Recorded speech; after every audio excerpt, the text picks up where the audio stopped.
मध्य प्रदेश में कल तीसरे दौर के मतदान में 9 सीटों पर वोट पड़ने हैं।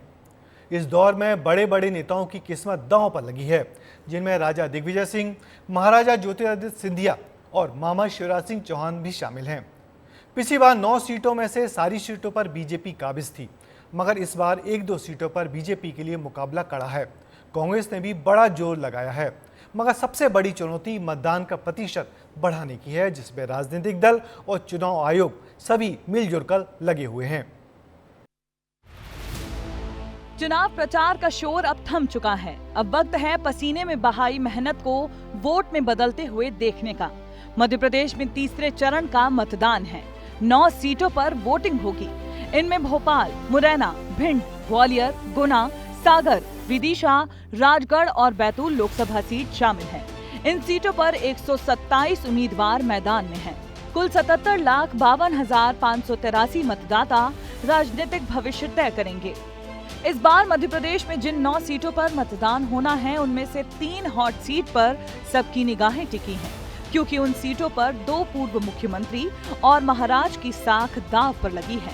विदिशा में मामा, राजगढ़ से राजा और गुना से महाराज की प्रतिष्ठा दांव पर है।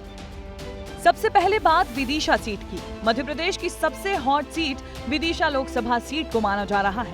ऐसा इसीलिए क्योंकि इस सीट से मध्य प्रदेश के पूर्व मुख्यमंत्री शिवराज सिंह चौहान 6वीं बार चुनावी मैदान में हैं। ये सीट हमेशा से ही बीजेपी का गढ़ मानी जाती रही है।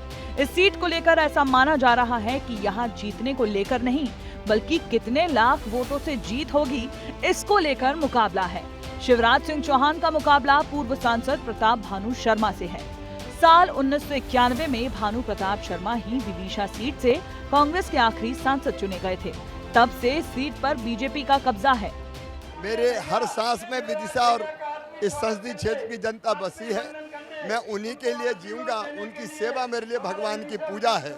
मैं ऋणी हूँ। जिंदगी भर उनके काम, उनकी सेवा करूंगा और मरने के बाद फिर भगवान से प्रार्थना करूंगा कि यहीं पैदा करें।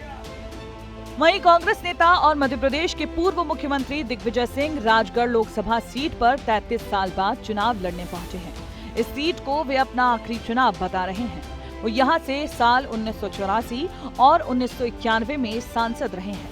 पिछले लोकसभा चुनाव की बात करें तो उन्हें भोपाल से करारी हार का सामना करना पड़ा था। 33 साल बाद लौटे राजा अपनी जमीन वापस लेने में कामयाब होते हैं या फिर नहीं।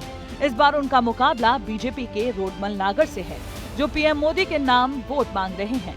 तो वहीं दिग्विजय सिंह अपने आखिरी चुनाव का इमोशनल कार्ड खेलकर चुनावी मैदान में हैं। अच्छा, ये बताइए, आपने कहा था कुछ दिनों पहले कि आपका आखिरी चुनाव है, कि वास्तव में आपका आखिरी चुनाव है? जी हाँ। इसके बाद आप चुनाव नहीं लड़ेंगे? मैं 82 साल का हो जाऊंगा। और बात करें गुना सीट की, तो इस सीट को सिंधिया परिवार का गढ़ माना जाता है। ज्योतिरादित्य सिंधिया को साल 2019 में उनके ही करीबी रहे केपी यादव ने शिकस्त दी थी। इसके बाद साल 2020 में सिंधिया भारतीय जनता पार्टी में शामिल हो गए। इस बार उनका मुकाबला कांग्रेस के राव यादवेंद्र सिंह से है।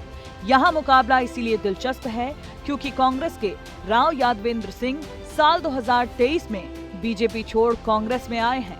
कांग्रेस ने यादव वोटों पर सेंध लगाने के लिए ये दांव खेला है। मध्य प्रदेश में जिन 9 सीटों पर मतदान होना है, उन सभी सीटों पर 2019 के लोकसभा चुनाव में बीजेपी ने जीत दर्ज की थी। तीसरे फेज में सभी 9 सीटें हॉट सीट हैं, लेकिन गुना, विदिशा और राजगढ़ के नतीजों का सभी को इंतजार रहेगा, क्योंकि यहाँ दिग्गजों की प्रतिष्ठा दांव पर लगी है। ब्यूरो रिपोर्ट, विस्तार न्यूज। मध्य प्रदेश में पिछले 2 चुनाव में वोटर घरों से कम निकले थे।